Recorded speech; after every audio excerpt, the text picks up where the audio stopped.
Okay, so welcome to our mega agent interview with Krystle. Okay, I'll so a be little Krystle. bit, Krystle Roth. Here she is. So a little bit about Krystle. Krystle currently has a 5-person team. We have Krystle and 2 support agents. That's Jeff and Johnny, and then 2 admin. Am I right about that? Correct. Okay, so you have 19 years in the business, 7 of them with KW. Okay, so as a solo agent, you had about 30 transactions per year. Correct. Okay, and now 100 per year with your team. Well, before last year. Yeah, okay.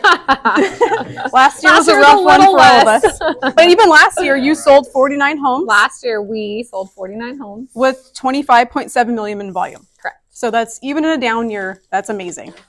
Thank you. Okay, let's get started. Come on, Jerry. Okay. Okay, so I wanted to ask you, I wanted to kind of take it back a little bit. So before you got into real estate, what did you do? I know you were young. I was 19 when I got into real estate, so I didn't do much. I went to high school, and then I did real estate. I did plan to be a teacher. Oh. So I was a high school aide in high school at an elementary school. I then went to my local junior college thinking I'll go there a couple years and then go into teaching and do another couple years at a university. And I was a paraeducator during that time. So I went back to the elementary school and did like 3.5 hours a day there. And I got my real estate license at 19 and decided teaching's out the window. I'm doing real estate instead. So you never actually taught? I never taught. I was just a paraeducator. So I did like an after school program for, oh my gosh, probably 8 years. I didn't quit that. So for all you people who do part-time in real estate, no shame in the game. I had a part-time job for 3.5 hours a day until I got to a point where it was, investor market, like market had crashed. No one was selling. They didn't have any equity. They were either short selling or they had no equity and they weren't selling at all. So I was chasing buyers. And it got to a point where it was like, well, I'm getting calls all day long. Like, I'm in front of this house. I'm in front of this house. I want to go see this house. And I was like, I'm at school. I can't be on the phone, but like I could call you at 6 o'clock. And when you start realizing like, okay, my part-time job will pay me X amount and my full-time real estate could be paying me 20 grand a month, I quickly realized I'm going to go full-time into real estate. Sorry, I got to leave the school.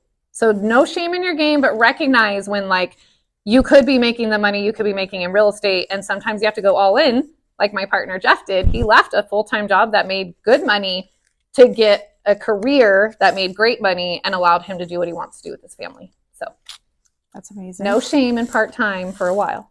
So what made you want to get into real estate in the first place? Well, at 19, I had gone to high school, and all that jazz. And I am kind of a work smarter, not harder kind of person. And I'm a very direct person. And I was like, oh, I'm going to have to go to school another 4 years to be a teacher. And I fell in love and I met my then future husband. And I was like, dude, if we get married now, I'm going to school. It's costing us money. We're going into debt. And my friend's mom was a realtor. And I was like, it's kind of cheesy, but I was like, she looks good. She drives a nice car. She has a nice house. And I was like, she gets to just run around and see houses all day. And how fun does that look? Mm-hmm. So I decided to shadow her. I didn't just quit everything and say, I'm going to do real estate. I shadowed her and I was like, wow, this is pretty cool. So I decided I'm going to get my associate's degree in business with an emphasis in real estate. And that way, if I hated real estate, I could go back to teaching. But I liked the idea, this is my reason, that real estate is not limited. Like if I went into teaching, I was going to get X amount every year, unless, I went and got a higher degree or whatnot. And I was limited. And I had to work all day long. What if I had a kid at some point and I wanted to go to their assembly or go to their soccer game or field trip? Like I was like, if I'm in a classroom, I'm not going to be able to leave and go do that. And so I saw real estate as an awesome vehicle to make as much as I want based on the effort that I put into it. And a keyword effort that I put into it. So I liked that it wasn't limited and I could make as much money as I wanted and on my own time-ish. We all know that's not true, but we think it is when we start. At first, the first couple of years. Yeah. Okay, so that's kind of cool. So you had a friend's mom that kind of gave you that idea. Yes. And at the time, it was kind of like Keller, where like, they encourage mentoring, the company that I was at. And so I assumed that she would just kind of walk me through everything. And I think she let me shadow her here and there, but we didn't have like the support that Keller Williams does with like joining a team. Teams were not a thing. I was 19 years old and teams didn't exist. So it was really cool that coming to this company, they offered the ability to grow a team and teach people when they're brand new and don't have a clue on how to do things. So kind of shadowed her, had to learn a lot of lessons on my own. I was going to ask that. So did she, I had a mentor, so I shadowed him, but I also, he sat me down with contracts and everything like that. Did she do that with you? Or was it just I can't remember. It's been so long ago. I remember like we listed my parents' house and she was like, oh, you're busy, I'll go do it. And that was where it hit me. Like, no, I don't like that. You don't want me there to sit with you and go through this offer and learn. My whole point, it was just like a team, we have a commission split. And I was like, you're taking 50% of what I get, but you don't want to sit down with me and go through the listing process. So that's where I decided I'm just going to go do this on my own and learn.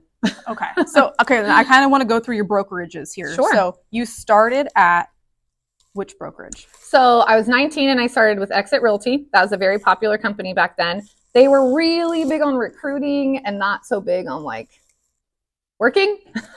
So a lot of people recruited, but not a lot of people were working. And I found myself going to the office every day with like a bunch of people over 60 eating donuts and drinking coffee. And I was like, I'm not really learning from these people. Like no one's doing business. They're all just hanging out. So I recognized that pretty quickly and I moved. Where'd you go? I moved over to Agio Real Estate, Carrie Leone, up in the high desert. She had more of like a, owner company. It wasn't a big company. It wasn't a national company, but they were very busy with bank-owned properties at that time. And the phones were ringing off the hook. I went to visit a friend realtor that was there and I was like, oh my gosh, I'll answer the phone. Right. And so I quickly realized there was business happening there because they had a lot of bank-owned agents. So people were calling on listings to that office. Right. And I was like, I'll be a buyer's agent here, done. So I moved over. Okay. And then, so from there, that's kind of where you really started going. Okay. But I want to ask, so would you say that you were at your first brokerage for 1 year or how long were you there? Ooh, that's a good question. I don't know. Okay. So I'll ask this then. So, I got in at 19 and the bank that was like 2004. And then the bank-owned market hit in like 2007, so a few years. Okay. Because I was going to say, so for your first year, how was that? How was your start in real estate? First year, I don't think can be compared with most people because I was still getting my degree. And that was my focus. Like I literally was like, well, if I hate real estate later, I want this degree under my belt so I can be halfway to teaching. So I honestly wasn't prospecting, learning anything. I was going to school and just kind of going in the office every now and then for like the up desk. I feel like that's most of us though. Yeah. Like my first year was not much. I didn't like jump right in and full time in. What would you say? How many transactions did you say you closed? Like one. Literally one. But I love that. It was my friend's parents who were like, sure, Krystle, we'll let you list our house. I like that because thank you guys. Look where you are now, Crazy. Okay. So one transaction, that's awesome. I mean, I feel like that really. Okay. So then but second year, what do you say? Are you still kind of in that mode? I will say that it was a continued like 1 transaction, 3 transactions, 7 transactions. It was not until like year 3 to 5 where I had built up some clientele and like they were my warriors. I told them, I was like, I need you to go tell your friends, your family, your mom, your dad, your church people that like I did a good job for you. And I'll tell you, I was big on rewards. So when I did a closing, I made sure to throw a big party and tell them to invite all their friends and family. So like, they didn't have to go out and say, you should call her. They were invited to their home and then they'd walk me around like, this is my great realtor. You got to call her. So I want to talk about that. Sure. More. Wait, so hold on. So you would sell a house and then say, let's throw a party. I would throw a housewarming party for them. Okay. So does that cost a lot of money? Yes. But I feel like real estate is an investment, right? Everything you invest to it, you should get at least 2 times back or you're not doing it right? Maybe stop investing, whatever that is.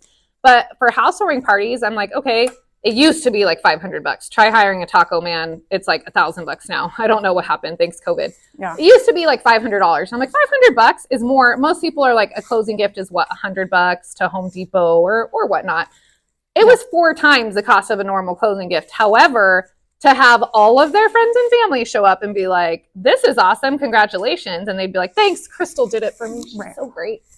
I didn't even have to sell myself. People were at these housewarming parties going, oh, I'm looking to buy a house. Can you help me? And I'm like, yes. That's interesting. So how would you, I'm going to dig into that some more. How would you I'm all yours. How do you get them on board with that? Because that's like, I've never heard anybody say that. That's very interesting. Yeah. So So, okay, so you're like, hey, we're about to close in a week. I'm going to throw you a part. I mean, because that takes time to plan that. How did you? Yes. So here's how you make it easy. Like I said, the Taco Man is the reason I went with that is because I didn't have to shop for it. I didn't have to really worry about how many people. I would kind of set the tone like, when we're closing, I want to celebrate you. We're going to do a housewarming party for you when you're ready. Because also, they're not ready right away. Okay. They want to paint, they want to carpet. Sometimes the house is like a fixer. So I always made that available to them. I didn't put a time frame, and sometimes that bit me. Like their kid's first birthday was my housewarming party. I'm like, okay. So sometimes they might kind of take advantage of the situation. But either way, you're at a party with a bunch of their friends and family. Who cares, you know? So I would just tell them it's available to them when they're ready. And I would ask, this is a lesson I learned, for at least 2 to 3 weeks notice. Because I have a life. I have plans too. And I'm like, oh, they want to do it on the weekend of my kid's birthday. Shoot. Or they wanted to do it on Super Bowl weekend, hence, you know, wink, wink, or whatever. And then also the Taco Man's availability. In January, he's very open, no problem. In July, he's doing quinceañeras. He's not available. Right. So very important to get ample notice from your clients on when they want to do it and set that tone ahead of time. It's like, oh, that's a good idea. Did you ever have anybody say, I don't want to do that? Yeah, and then we do a different closing gift. No okay, problem. so you just do at that point. You're like, if they're like, oh no, it's COVID. I don't want people at my house. Fine, no worries. That's where it kind of fell off, honestly. Like we used to do them all the time, but then COVID hit, and people are like, oh no, we don't want people over. So fine, then you do a different closing gift. Okay, that's a really good idea. I've never heard anybody say that. So you're welcome. Okay, so you like to plan. You're a planner, though. Then would you say that's in your skill set? I don't enjoy it, but I have to. My best friends in the audience like, no. No, I'm much more of a can I pay for it and someone else makes the plans kind of person. Okay. So know your role. So we can all provide the money and you hire an assistant who will plan it. Gotcha. Okay. Okay, so I'm gonna go back then. So shut up, Sunny. So what was your first thing that you did for lead gen when you're like, all right, I'm doing this? What was your first Probably that. I mean, honestly, it was like, well, I guess no. You have to get the client first. So pop buys were a big thing. I made sure that my ex-husband and my stepdad were firefighters. And so I was like, hey, this is a niche, right? I know all these great people and I love them all like they're my family. And so I knew they all loved me. And so I started with that. And I would do pop buys to people's houses. And as cheesy as it sounds, I would do things like attach hot tamales to a market report and be like, the market's hot. Call me if you want an evaluation. Or, a house just sold in your neighborhood and attach something. Or my favorite, when I lived in Beaumont, it was a gated community, no soliciting, and Tournament Hills. And so they had a neighbor yard sale. And so I was like, this is my opportunity. Everybody's going to be outside today. They can't even run away because all their stuff's outside. So I put on some bunny ears and I hopped around to all the houses with some jelly beans. And I was like, the market's hopping, call me. And they thought it was cute. They were like, what's with the bunny ears? What's going on? And I'm like, oh, I'm just hopping around to all the sales. And they what were they going to do? Be like, get off my property? Like, I'm here for your yard sale. Yeah. It's more fun when it's like something like I've that. always enjoyed what I do. If you don't enjoy it, then don't do it. If you don't like that kind of thing, then go do mailers. You don't have to connect with people. But I love that. It feeds me. So yeah. And that's fun. Like I said, they're less likely to kick you off the porch if you're doing something that's enjoyable. So I did that. I like that. Oh, also, I believe in coming from contribution. If you are in the mindset of giving, people want to give back. It's a natural thing. Like if I'm asking them for business, like, hey, who do you know that wants to buy or sell? They're like, I don't know anyone. Get out of my, you're bugging me.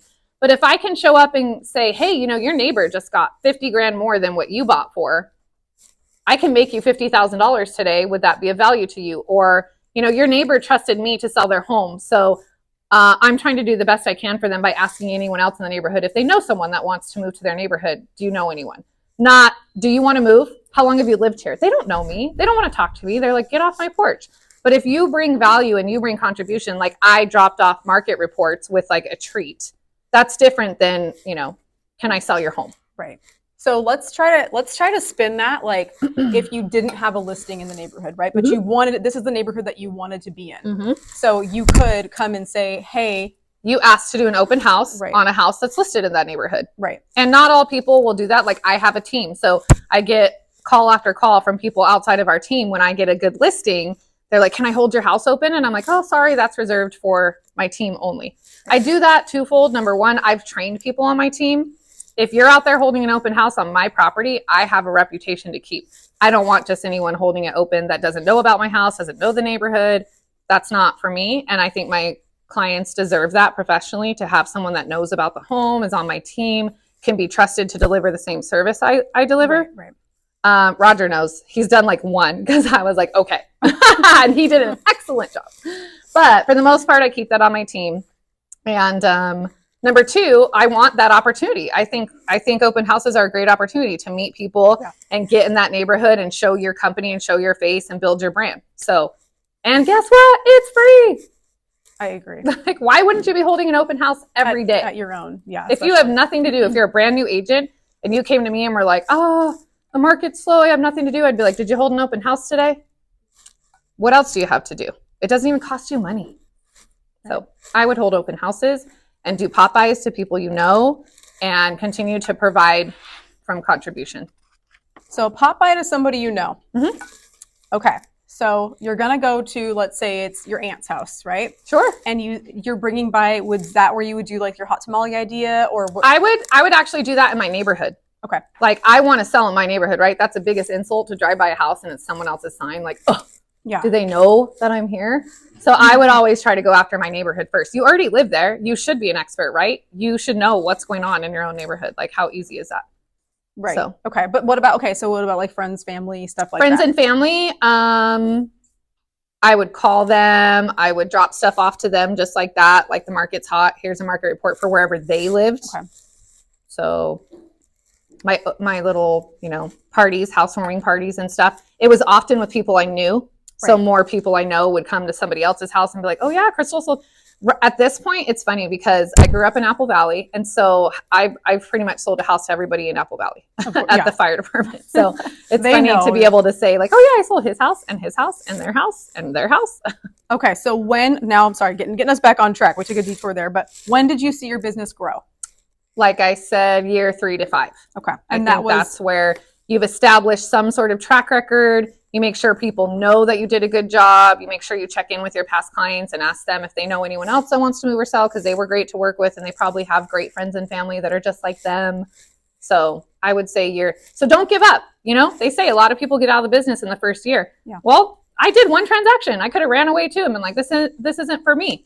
It is a seed. You plant the seed and then you get the little sprig and then you get the tree and then the tree flourishes. Like, this does not happen in like your first year. And the people that do, God bless them. Amazing. Some people, take off, especially nowadays versus when I started 20 years ago. They can buy leads on Zillow, but it's going to cost you money. If you want to go from here to here in your first year, you better have a lot of money to invest. Right. If you don't, and you were like me and I was just starting, I just went to the dollar store and I got jelly beans and I passed them out. And then that turned into housewarming parties and that turned into, mailers. And, you have to go at it. So you didn't obviously purchase any leads in that time? Nope. Did you do any like geographic farming, anything like that? Nope. Okay. No, I mean like just pop-bys to my neighborhood with bunny ears on. There you go. Okay. Consistent marketing? Who does that? It's expensive when you're first starting. It is very expensive. Yeah. Pop-bys. I love it. Okay, so year 3 now. You've cheesier the better for me. Yeah. It works clearly. If it rhymes, I'm in. Yeah. Oh my god. Oh, alliteration as well. Yes. Okay. So year 3, you've seen your growth now. What would you say when you saw your growth, your transaction count would be roughly? I probably went from like 10 to like the 20 to 30 mark. Or in year 3. Mm-hmm. Okay. So I know you're a mom. Were you a mom yet? No, okay. I was not a mom. Well, actually, yes. You mean by the time year 3 and 5 came? Yeah. I was a mom at 25, so no.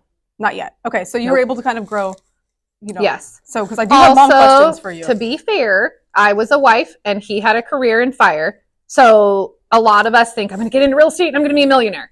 It takes time. It takes money. So a lot of people will like quit their career and have no savings and say, I'm going to go into real estate and make $1 million like Krystle did. And it's like, whoa. I had a husband who fairly was making our mortgage, making our, utility payments and stuff. It was not till much later that I could return that favor and buy cars and buy vacations and stuff. So please understand that when you get into real estate, you better have a good amount of savings already, not just think you're going to jump in and it's going to be free and people are just going to start calling you. In fact, it's good to remember that most people come from another career or something. They know you as that career. Mm-hmm. You don't have credibility yet. You have to prove to them you're good at what you do now. They see you as A, B, or C that you used to do. Right. So it takes a minute for you to establish that you're now the realtor of choice. I think they say it's 5 years. Yeah. Or 5 years for your friends and family to register you as that. Yeah. As opposed to what you were before. Or a little plug, you join a team and then you get to share all the team successes and it looks like you're doing way more business than you actually are in a much shorter amount of time. And now people trust you because they see all the business your team is doing. Okay. I'm almost to the team part. Hold on. I'm almost there. Okay. So you're 20 or 30 transactions a year at your 3-ish.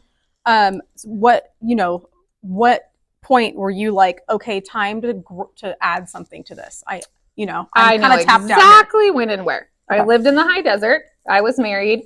I was doing about 30 transactions a year, making about $100,000. In the high desert, that was pretty good. Yeah. But I was like, I could go down the hill and I could sell the same amount of homes and make double because it's commission. So commission on 500 versus 250 up in the high desert.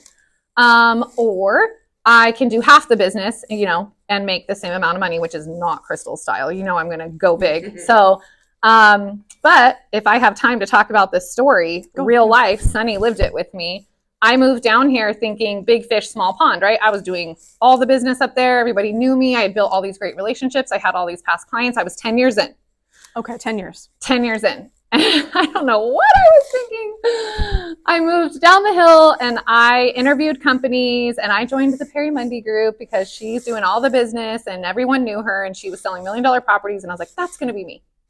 Well, how naive was I? Because I joined that company and I cried in the parking lot every day. I might cry now, just why? Because I just thought, everybody will continue to call me, like my past clients and my friends and family, and like I'll just do the same amount of business down there now. And I think a lot of people assume that, especially if you're a high desert agent, like I'm getting out of here, I'm going to make it big.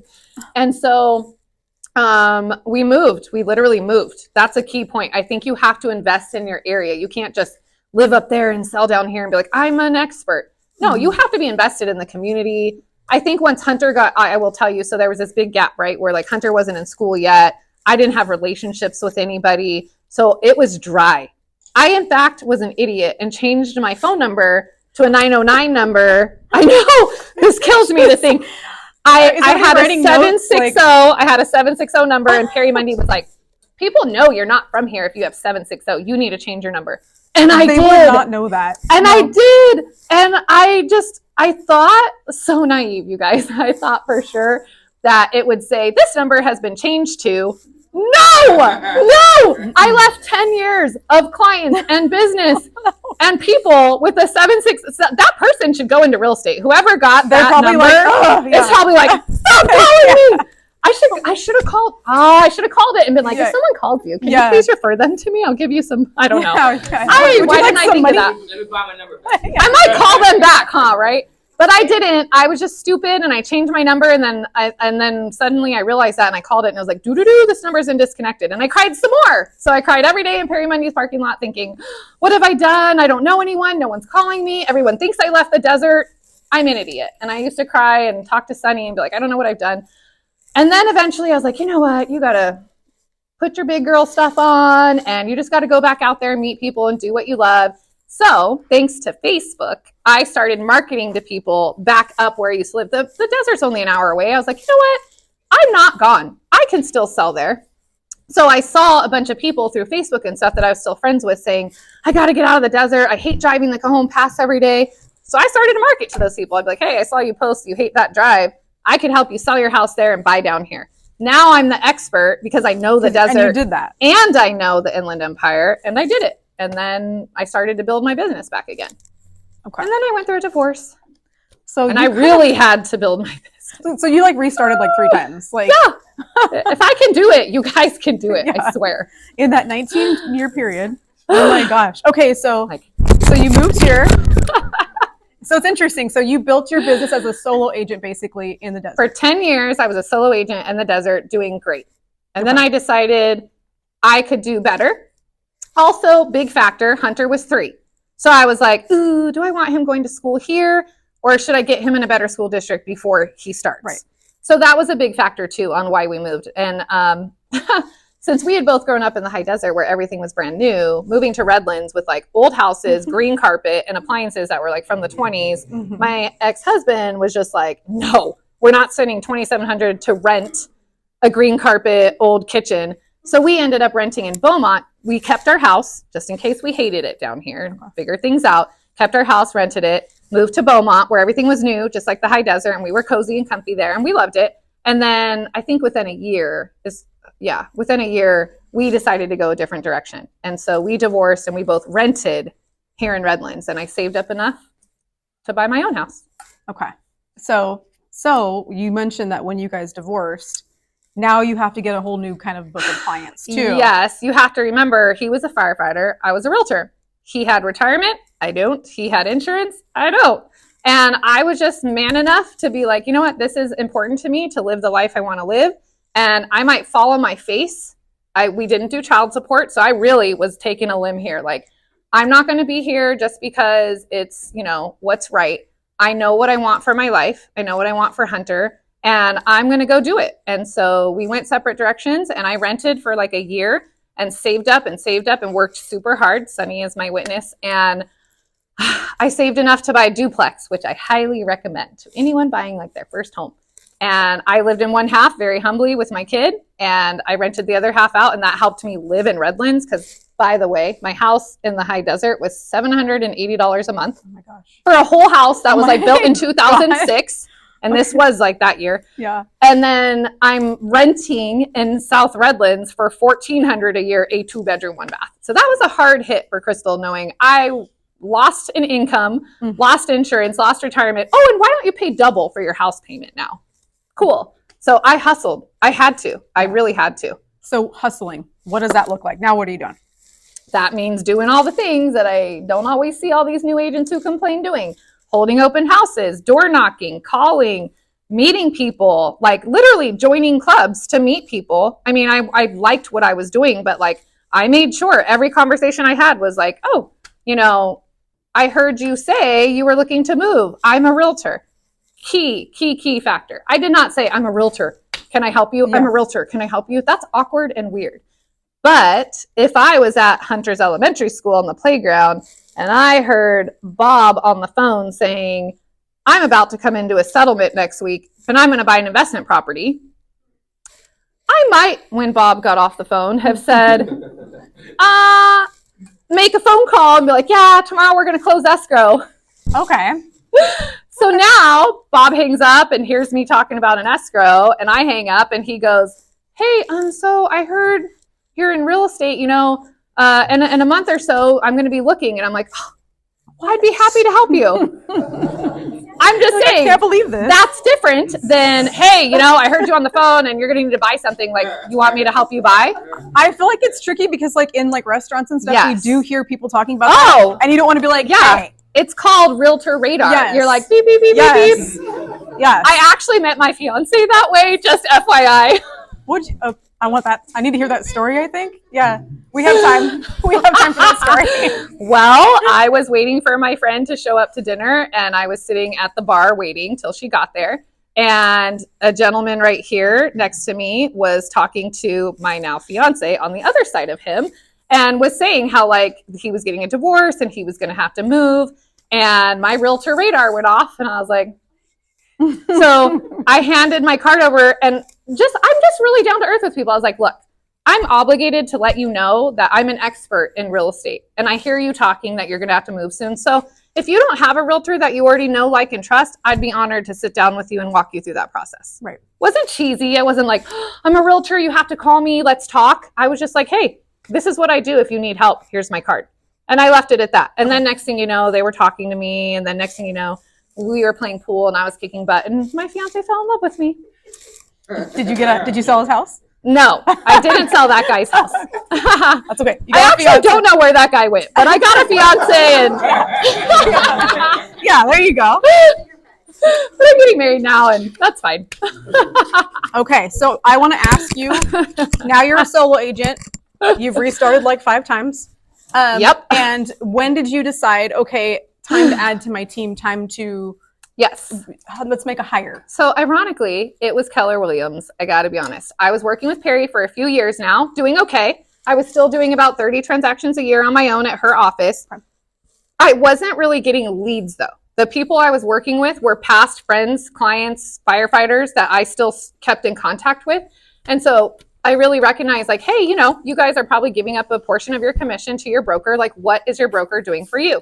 And I kind of was like, you know, I was invited to family reunion. I had no plans to move to Keller Williams. I was happy where I was at, doing the business I was doing. But I went to Keller Williams and I was like, wow, this is a great company. Like, they really care about their agents. Like, I loved how the office was always doing fun stuff. This is pre-COVID, you know, we're getting back to it now, but they were always having like casino night, you know, with the agents and making it fun. And I love people, so I liked that camaraderie. I didn't really have that in my other office because it was small. Yeah. And so I went to family reunion and I came back. Well, I met my last boyfriend who we dated for 7 years and he was also in real estate. And we went on a vacation to Palm Springs and he's like, so when are you coming to Keller? And I was like, I'm happy. So was he with Keller? He was with Keller. Okay. And I was like, I'm happy. And, you know, I'm associated with the top broker in the area and I like being able to say that. Right. And so he goes, well, just bring your numbers. So I brought a year's worth of 30 transactions to Palm Springs and we laid by the pool and he started calculating what I gave my broker and what I kept for myself. And he's like, do you know at Keller Williams, you have a cap? You would have stopped here and had X amount of money, and I'm talking like $50,000, that you could now grow your business because you're there. You're capped. You cannot do more than 30 deals on your own. I don't know for each of you, but he was right. I wasn't able to really do much more business on my own because you don't have the capacity. If you want any time with your friends or family, you have to call it quits at some point. I've read that's like the magic number. Either, right? Just use Just you by yourself. No admin. In fact, I'm a great TC. Let me tell you. All of you didn't even have a TC? No. Oh, dang. Okay. No. I mean, the office had a TC, but I prided myself on giving her like a full file. Like, she was like, oh, I can always count on you, Krystle, to have all your documents. And I was like, that's right. So at that point, I showed him my numbers and he was like, you know, you have 50 grand. You could hire the assistant and go do more business. Right. You could put Hunter through college with the amount of money you're giving to your broker, blah, blah, blah. And I was like, And I didn't really have room to grow there because it was small. I was like, even if I add an admin or a teammate, where are they all going to sit? Right. I just didn't have the space or capacity there. Right. So I moved over to Keller Williams. Here I am.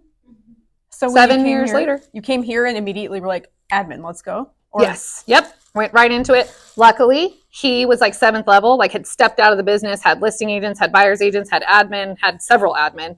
And so I had a great mentor, Will Rayhill. Shout out to you. Okay, I was going to ask you about I that. had an amazing mentor who was willing to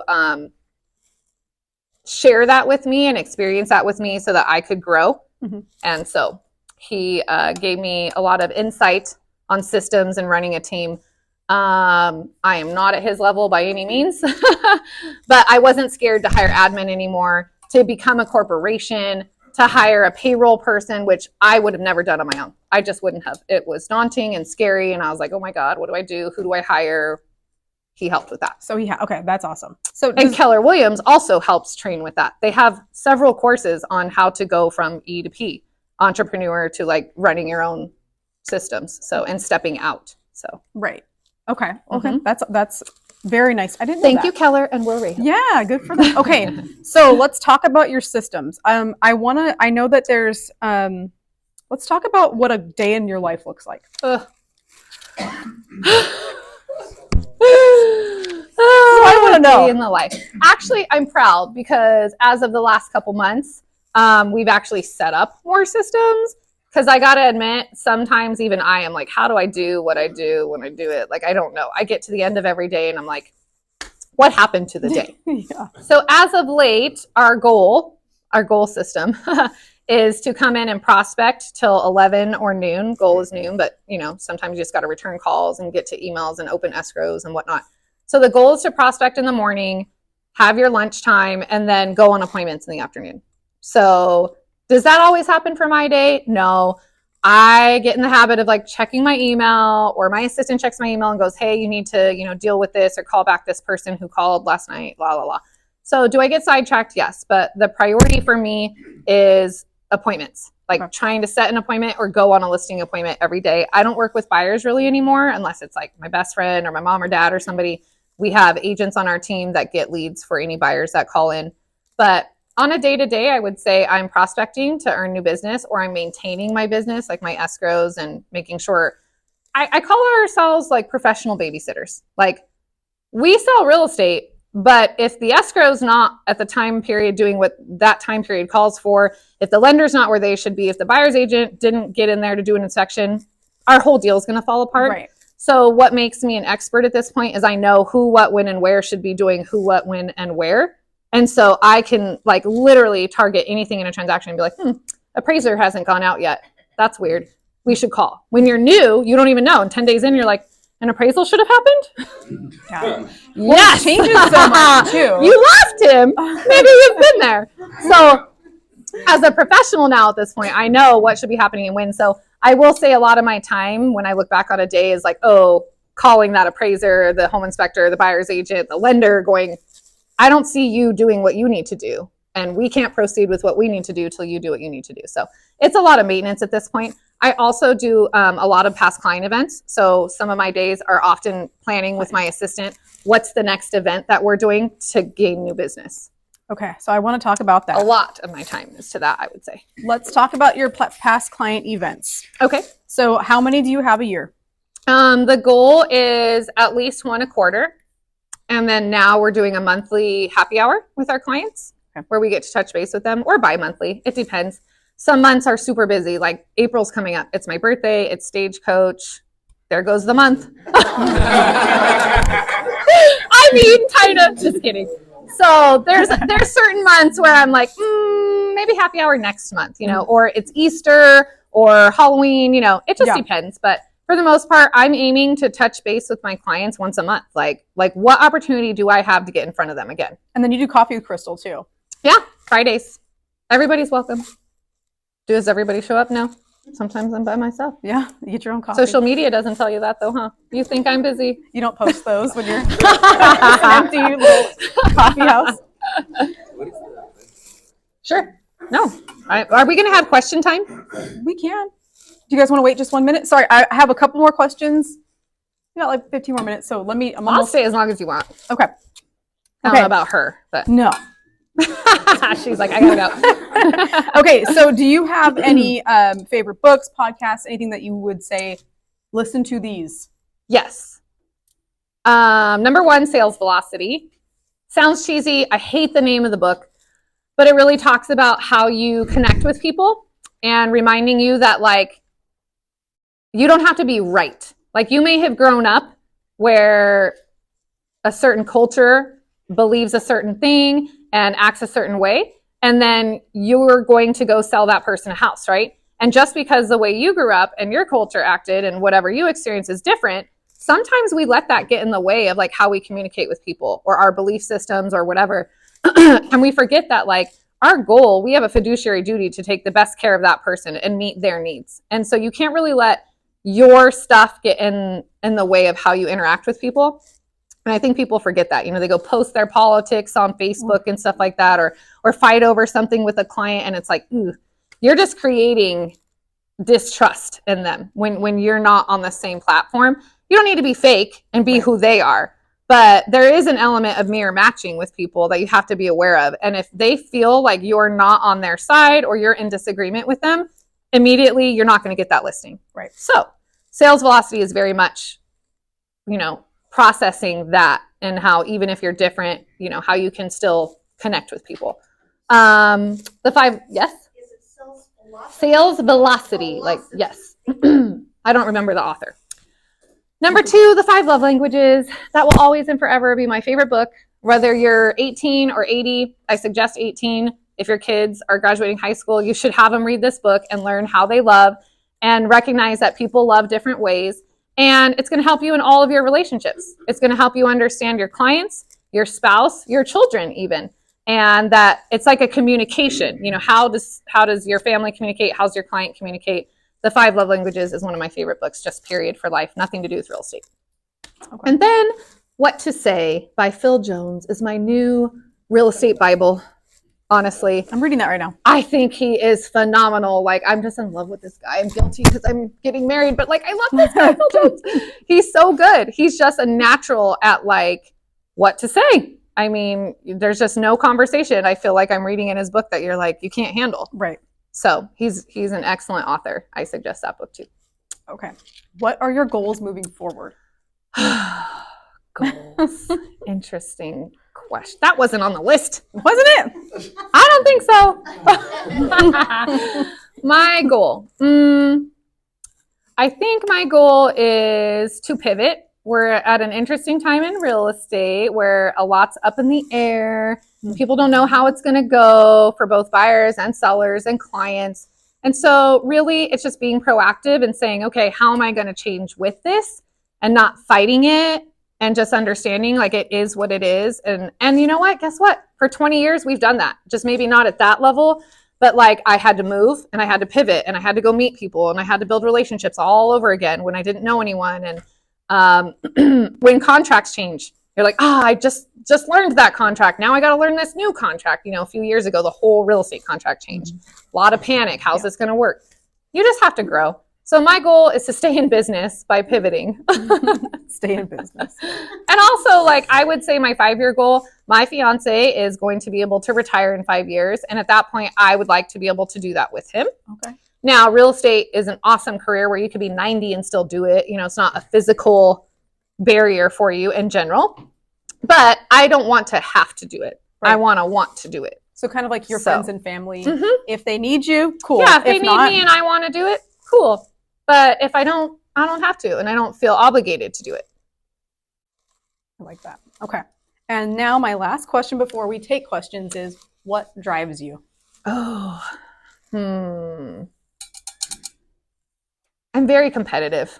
Sometimes it's literally just comes down to that. I like to win. I think I've always been competitive. Like I was an only kid, so I had to find, my own resources to keep myself busy and entertained. And so I threw myself into like school and sports, and I always wanted to be the highest level. Like the word excellence comes to mind for me. If I'm going to do it, I want to do it at like an excellent level. I don't just want to be like okay at it. And it's anything. If you told me we're going to go play handball today, I'd be like, how can I be the best handball person ever? Like I'm just crazy competitive. So I just love people. Like I actually truly enjoy, like my mom was a bartender. I mean, I didn't grow up with any sort of like role model in real estate or role model in business. My mom ran a bar, but people loved her. Like they came to her bar because she gave great service and they loved her and she loved them. And so sometimes I saw myself as that. I was like, I'd be a great bartender because like I love the people and they would want to just come visit me and hang out. And, I just do that on a different level with real estate. I see a need, I fill a need. I build relationships with people because I care about them. And if they need to do real estate at some point, I'm honored to do real estate with them. But I actually like meeting new people and learning their story and who they are and why they are. And it just naturally lends itself to like when they need to move, they've built a good relationship with me and they trust me to help them do that too. I think that our industry people are like, oh, are you good with sales? And it's like, no, are you good with service? Or do you like to help people and do you like to make sure they get the best results possible? And I think that when you say pivot, like I think that's going to be an important part of our pivot. Right. Is making sure that your clients understand that it's not sales and it's not commissions. Right. It's what service are you getting? Making sure they get the best service possible. I think that's always been a part of me is like, okay, for example, at the end of the year, everybody likes to talk about like what they did that year. Like, I mean, I'm in competition. Like I'm competitive. I like to win. Right. I don't say I made $50 million this year. I don't care actually what the like millions was. Right. I love saying I helped 100 families. Right. I made a difference to 100 families this year. I don't even know what I made half the time. You can ask my friends and family. I'm like, I don't know. I don't know what the check was. I don't know what I made. I know I helped 100 people. And since I took good care of them, I will not be needing food because they'll tell everybody else I took great care of them. Like It comes down to that. You take good care of people, they take good care of you. It's not about what you made. It's about the review at the end. Like I tell, my friends and family, I'm like, look, regardless of what I make from the transaction, that's not what I'm working for. I'm actually really, truly working for the review at the end. I need you to, at the end of this transaction, go tell all your friends and family how great it was. And not only that, I need you to put it online, because even when your friends and family call me, they're going to Yelp and Zillow and wherever and going, well, how good is this girl? Like, why do they think she's so great? And when you go on our platforms and see 200 other people have said, yeah, I can vouch for her, boom, my job is done. This brings me to something I've been wanting to ask you on a personal level, but we'll do it in front of everybody. Okay. Ooh. So, because you are the queen of reviews. Okay. So, what I want you to do is like break it down. How do you ask for reviews? What do you do? Take me through that process. Well, if you had come to my class today, I know, you would have learned that. I was right outside the door. But since we're here, John, since we're here, actually, that was a Will Rehill thing. He made it a big point early on to remind me that, like, hey, the next great thing is reviews. And so this was years ago, before reviews were really a thing. He was like, I think this is the next big thing, and you need to make sure you do this. And I was like, my people love me. I don't need to do that. I'm not concerned. But I listened to him, and so I would actually put it out to the clients at multiple times throughout the transaction. If you're doing a listing appointment or you're doing a buyer's consult, you're reminding them in that presentation, by the way, I work for reviews. So at the end of this or during this transaction, if for any reason you don't feel like you'd be excited to leave me a 5-star review, please let me know. I'm a human. So I need to know if you don't feel like you're going to be able to do that. And then remind them at the highlights of the transaction, not the lowlights. There's things that happen. We all go through hurdles, right? Not every deal is perfect. Most of them are not. However, when things are good, you remind that person, I'm good. You're good. We're feeling good about this transaction. And I got you to where you are here, where you are here. And oh my gosh, we're closing. Congratulations. Everything's good. I know you're going to be busy moving, but when you get a chance, can you please go take time to leave me a review on the important platforms? I would say the important platforms are Google and Zillow and Yelp. Those are the top 3 that I feel like people shop on. And now, I mean, honestly, like, I'm not afraid to share that. When we first started doing it, I was like, I'm not telling anybody about this, to be real. But now, I mean, we're so far up there. It's like, I don't have to stress it so much. I still work hard to get new reviews, but I mean, you can look us up and we have 200 5-star reviews. That is like the greatest testimony that, 200 people have said, yes, they did an exemplary job of taking care of us. So will you ever like send a link or anything and be like, hey, in our email when we close, I'm like, hey, congratulations on closing. We appreciate you taking time to go to the following sites if you can and leave us a review. Okay. And if they don't, then I call them and I'm like, hey, how's it going? Are you all settled in? Great. If you can go leave us a review too, that'd be great. Okay, so you'll do a follow-up call. Yeah. I mean, that's normal anyway. I mean, right? we do that anyway. Like, how's it going? I deal with a lot of sellers, so I always call them and be like, did you get where you're going? How's it, how's the new place or how's whatever? But yes. Okay. Well, we can open up to questions now if anybody has any. Becky? I did have one. When you were talking about your monthly happy hour, are you inviting the same group of people to every happy hour? Yes. Are you paying for their drinks? Yeah. So like I said, it takes money to make money. Everyone thinks you can just, do this for free and make tons of money. I reinvest. Just like if you started a business, if you started a coffee shop, you can't just take all your proceeds and run. You have to reinvest in new coffee and new cups, and you eventually run out of all your supplies. I feel the same with real estate. I take a certain portion of what I make and I invest it back into my clients. Some people choose other routes like Zillow or Realtor or whatever. I look at it like, if I'm going to spend $2,000, I would rather put $2,000 into clients that know, like, and trust me already than to Zillow for people that don't know, like, or trust me. And I'm just another door opener to them.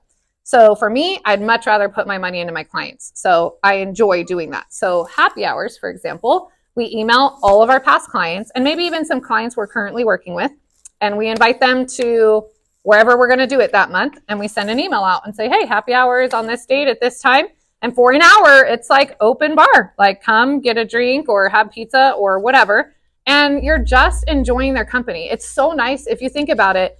you're in a relationship for 30, 60, 90 days with someone, and it's all business. You know, there's not much fun to it. You're shopping, you're writing offers, you're going through all the emotions of a transaction. Very rarely do you get to take a minute and just appreciate who they are as a person or a family. And this allows me to do that. So it's twofold, because I love people. Like I said, I get to sit and talk, kind of. Sometimes I'm a lot of mingling, but I get to sit and talk. And then also, yes, by chance, when they show up, they say, hey, you know, my sister needs to buy a house. Can I tell her about you? I'm like, yeah, please do. Please. So I just don't think it ever hurts to invest in your clients. And the max that's probably ever cost me is like $500. So if that seems like a lot to you, then maybe consider your career, because how much do you make if one person at that happy hour decides to buy or sell a house, what's the return on that investment? Hey, ding, ding, ding. So that's how I look at everything I do. I'm like, what's $500 if I'm going to make 10 grand?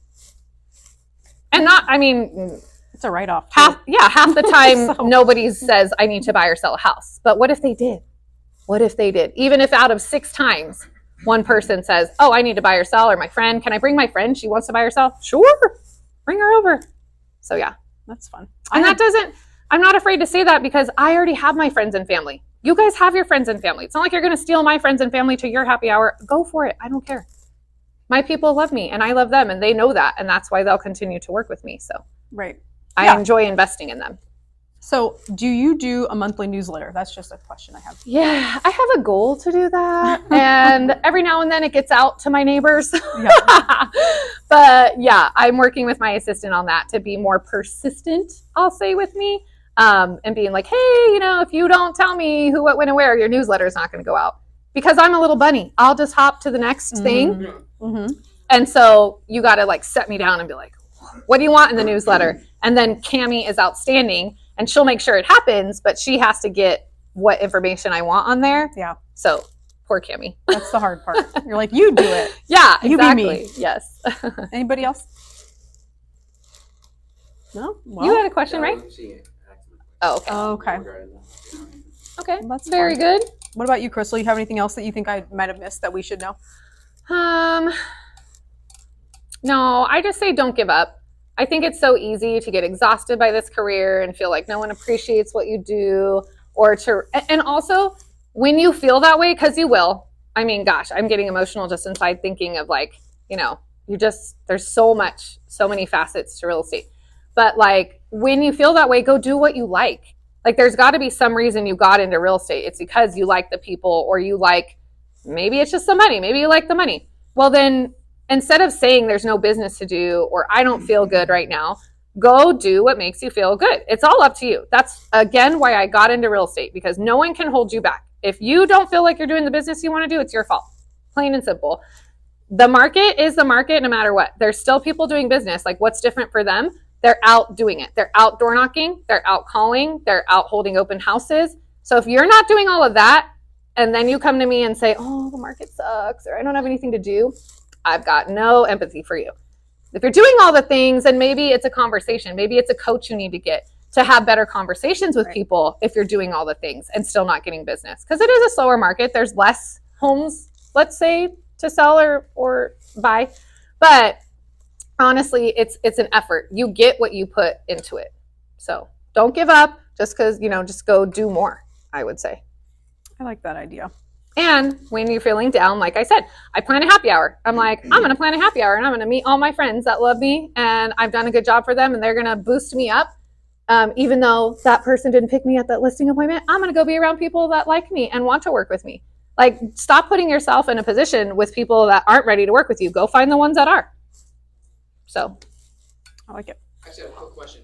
You said when you said years 3 to 5, you were doing 30 at the same. I don't know if I think that was closer. I mean, it's year 10 where I was doing 30 and then moved down the hill. So that might have been more like 7 to 10. 3 to 5 was probably like 15, 20. Were you kind of just taking whoever came along? Were you focusing on listings? Was there? At that point, teams were not a thing. Right. Most offices had an up desk, and it was a thing to sit at the up. Like you signed up at the beginning of the month to work on Friday from 4 to 6, And whoever called in the office, whether they were a seller or a buyer, you would go try to work with them. So I would sign up for the up desk, and then I would hold open houses on like opportunities. Okay. That sounds about right. Yeah. Go ahead first. For your events, how do you advertise? Do you do like email? All my events are past clients, so I email and call. I'm not like putting billboards out or anything. I'm just calling my friends and my family and Social whatnot. media too? Oh yeah, and social media. Social media has not worked to me. Some people are like, I hate it, and I'm like, it's almost like part of me. Like some people ask, who maintains your social media? I'm like, I do. What are you talking about? Like, it's my left arm.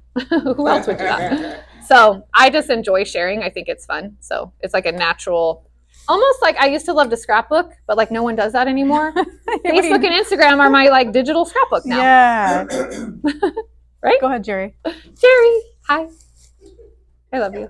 I just want to say, I just want to say thank you so much for your Love impact him. to many people, to agents like this. You are From the king himself. I know, yeah. But You're okay. next up here. By the Thank way. you. someone that we look up. Aw, And, I appreciate that. Whether you know it or not, your influence is so positive. aw. My question to you is, there is a mirror in front of you. Mm-hmm. If you could talk to a young Krystle. Oh, that's on my list too. Aw. Thanks, Jerry. That was on Are my you gonna list. make me cry? Do it. Talk to her. A mirror for young Krystle. Oh, see? I'm like we don't have.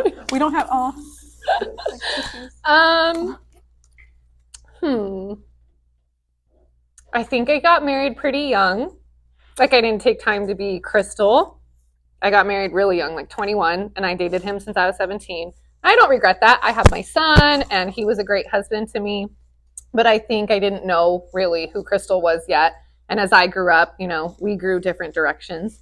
And so I would tell her maybe, you know, be true to who you are and take your time on stuff. But then also I was always very strong-headed and strong-willed. And like what I wanted to do, I was going to do. And I would not change that part of Krystle. She's still that way. And I'm still very confident in who I am, what I offer. And I'm very much like, if you appreciate that, be in my life. And if you don't, then I don't want to be a part of that kind of relationship. And so I've always believed the good in people too. Like I still want to take that through with me. Like I don't look at people as like they're born evil, they're born good, and maybe hard things happen to them and it hardens them. But I just trust that people are good. And I feel like I've been blessed with good people to work with because of that. So I don't know that there's much I would change because I'm really proud of who I am now and the life that I lived. And I was very strong, like even when friends and people around me were partying and making choices that I didn't agree with, they knew where I stood. I have always been like, you know, that's not for me, but you go ahead and do you. I wasn't judgy. I was just kind of like, if that's for you, but it's not for me. And even close friends of mine knew that. And so I always was very respected, even though I might not have done all the things everybody else did. They all knew where I stood and they were okay with that. And so I don't think I would tell Krystle much different. She was around a lot of like adversity between parents divorcing and, you know, being on my own a lot because my mom worked as a single mom. But I think instead of looking at things as like, oh, well, woe is me, or, you know, I'm going to be like that too. I took everything around me and was like, I don't want that. I do want that. I'm going to make that happen. And you all have that choice. Everybody has that choice, regardless of like what circumstances you're in. You have decisions to make along the way of like, do I want to continue like this or do I want to change it? And I was always like true to what I wanted to do. So I don't know that I would tell her much different, except, you know, take your time on things and know who you are. Yeah, I'm pretty proud of who Krystle is now. You should be. Thank you. Okay. I think that's it. If anybody else We has any didn't talk questions? about Hunter. You said we were going to talk about mom I was going to life. ask you mom stuff, but I was like, Aw. we'll have to do another. Okay. We'll have to do another interview. I love my son. I know. And I was going to ask you like. He hates you know, real estate, by the way. He would never want to go real My estate. son too. My son's like never. I'm hoping that changes someday, but my kid doesn't want to get into real estate. No, I'll get you next time. He We'll sure talk does about like that. his dirt bikes, though, that real estate's able to purchase for him. Like some perks. We'll say that. He'll like it someday. He'll Yeah. appreciate it. Okay, guys, that's it for today. Thank you, guys. Thank you, Krystle. That was so fun. I know. We had